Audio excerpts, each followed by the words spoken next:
If you hood educated, I'm glad you made it. Allow me to unfold my knowledge, wisdom, and understanding from a hood brother's point of view to all of you, here, there, and everywhere. Now check me out. Do you harbor any racial animus toward African Americans? Can you rephrase that question, sir? You know what animus means? Do you have any ill feelings toward African Americans in general?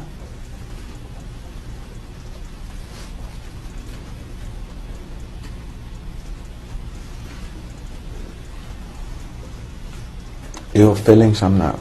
I'm sorry? Can you repeat that question one more time, sir? Do you have any ill feelings in general against African Americans?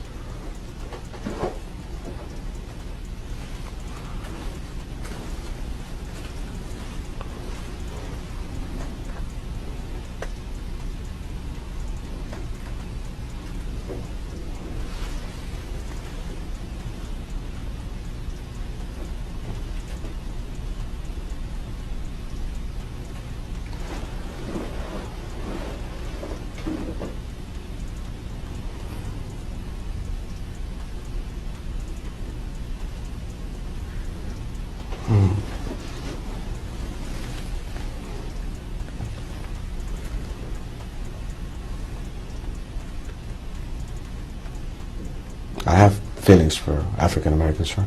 What are your feelings? They're just human beings, sir. Did you hear my question, sir? Do you have any ill feelings toward African Americans?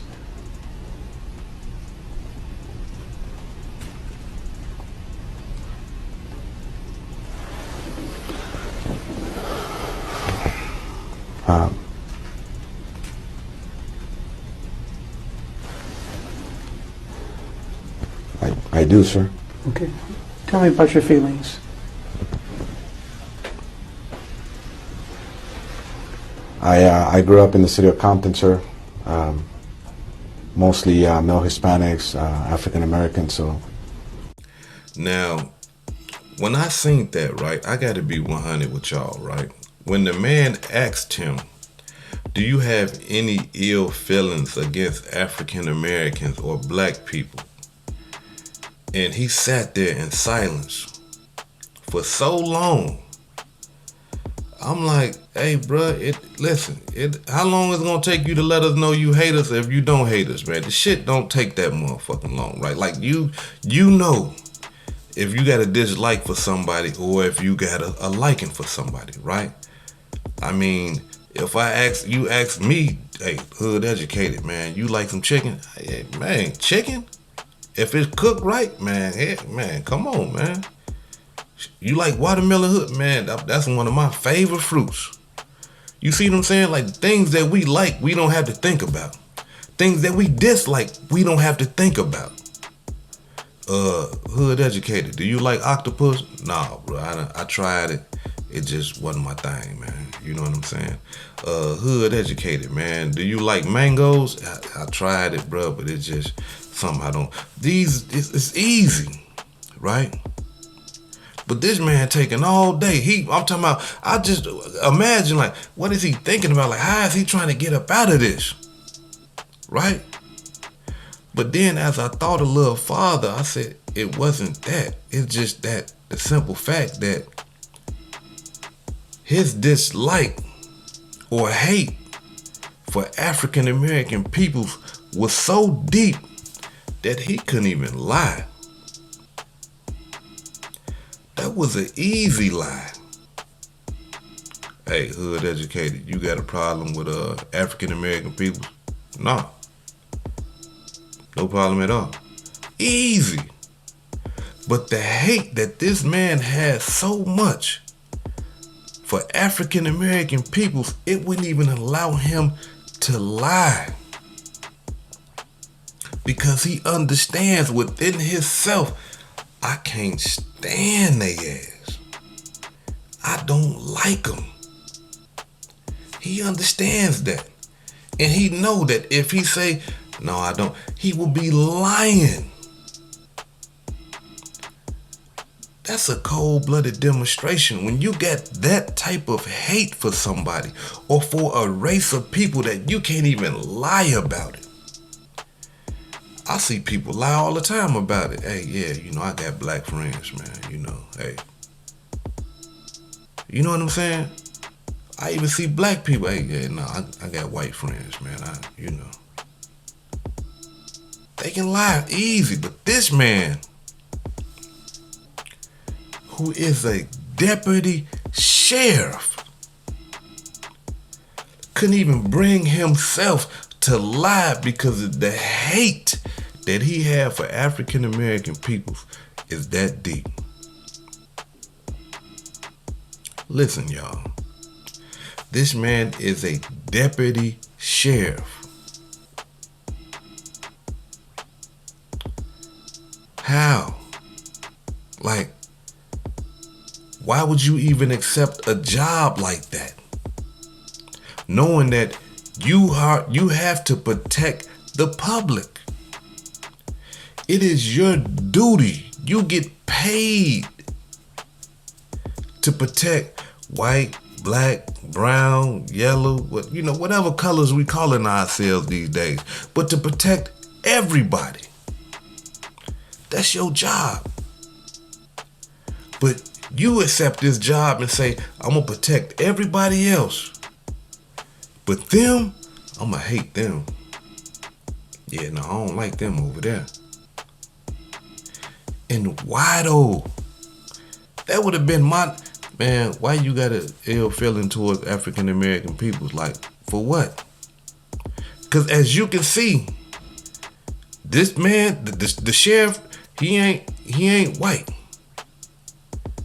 I would like to believe that he's Latino. Why? But at the end of the video, if you pay close attention, he said something that was profound, if you caught it. He said, I grew up in Compton. African American, Latino neighborhoods. Like this here.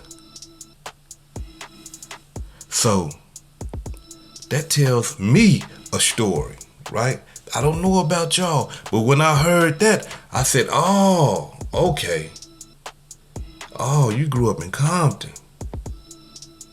So we got to understand something. Compton, California, from my understanding, my brothers in LA, y'all can correct me if I'm wrong, Compton was a predominantly African American community. The Latinos started coming, and when they was coming, brothers was putting it on their ass. I'm talking, look, let's just keep it real now. When they started coming, brothers was on them. Brothers was on them. And when they got their numbers up, they was on the brothers. Because of the racial divide, right? And so when he said he came from Compton, I said, okay, now it might make a little bit more sense. He either been the victim of some brothers doing some harm to him, or he's seen it over and over again with his family members, cousins, mothers, brothers. He's seen African Americans applying pressure on his peoples, violent pressure on his people, mental and emotional pressure on his peoples. And with that, gave him a hate deep inside of him for the African American community. See, sometimes we gotta ask the why. And we gotta be 100, y'all. If you went through possibly what he went through in those days and just seeing that, or if you go through that and you just seeing your people being oppressed, you're gonna be like, I don't like them people. Let's look. For us African American peoples, right? White people have done a number on us. And let's speak openly. continue to do a number on us in the ghettos all across America. From the police, the banking, the doctors, just all of it, right? And that causes some hate. That causes some hate. I'm talking about, like, you got black people that just, man, I don't trust them. I don't trust white people, period. I don't care how nice they is and all that. Because they traumatized. They done think too much. They done think too much white hate against their people. To the point where they just like, nah, bruh, I'm not, I don't want to be around them. I don't want to shake hands with them. You know, you got people like that. You got people like that. When you think about the history and all that, and then what's still going on today, you got brothers and sisters that just like, truthfully speaking, when I was growing up as a youngster, right? My mother told me, she said, don't trust white people.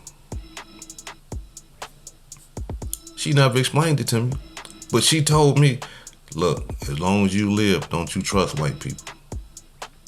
Why would she tell me something like that? Right? Some people might say, man, your mother a racist, your mother this. Wait, calm down. My mother done been through some things. She done seen some things. She done seen that pressure that white people done put on our peoples, that probably put on her, put on my grandmother, my grandfather. She bear witness this. She seen it. And for her to tell her young son, listen, don't you ever trust white people. She trying to protect me.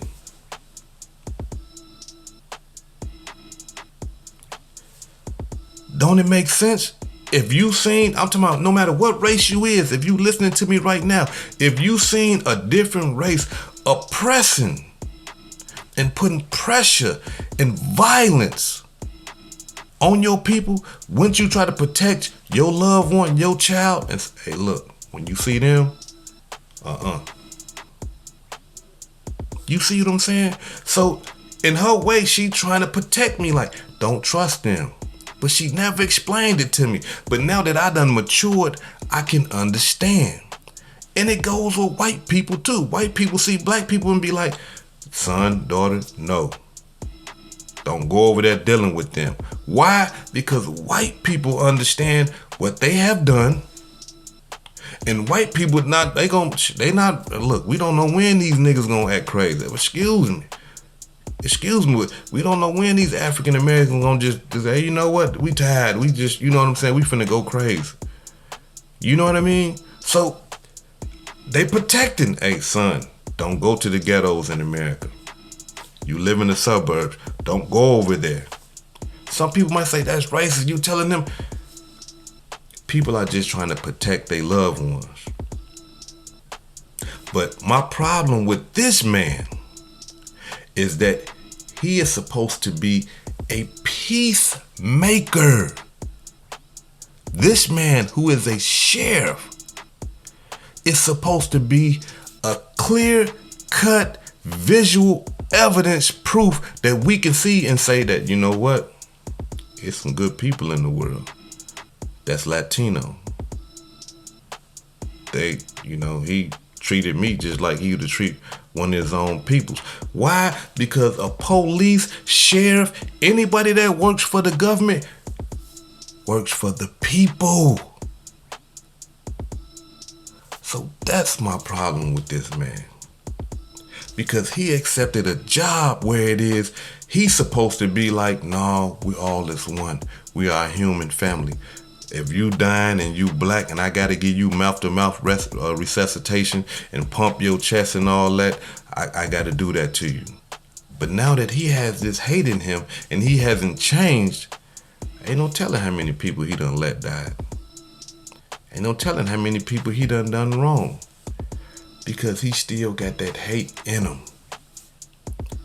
Can people change? Yes, people can change. I changed. I was a mess. So we gotta understand that too. People can change.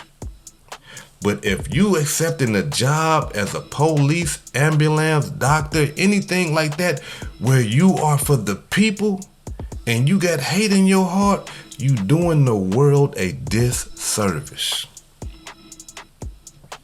So for this man that got so much hate in his heart for African Americans, dismiss. If he's still working for the force, then that just proves my point that our world is it's not there yet. Because after that, he should not be working for the sheriff, deputy, not in California or nowhere. Because he hasn't got over his hate. He hasn't changed. And if he hasn't changed, how can we expect him to do right by the people that he despises? This hood educated, not lame related. Peace and love, and y'all take care of yourself out there. If I said anything that caused you to think, please hit that subscribe button and that like button. And if you're feeling generous, make a small donation to the channel. Peace and love.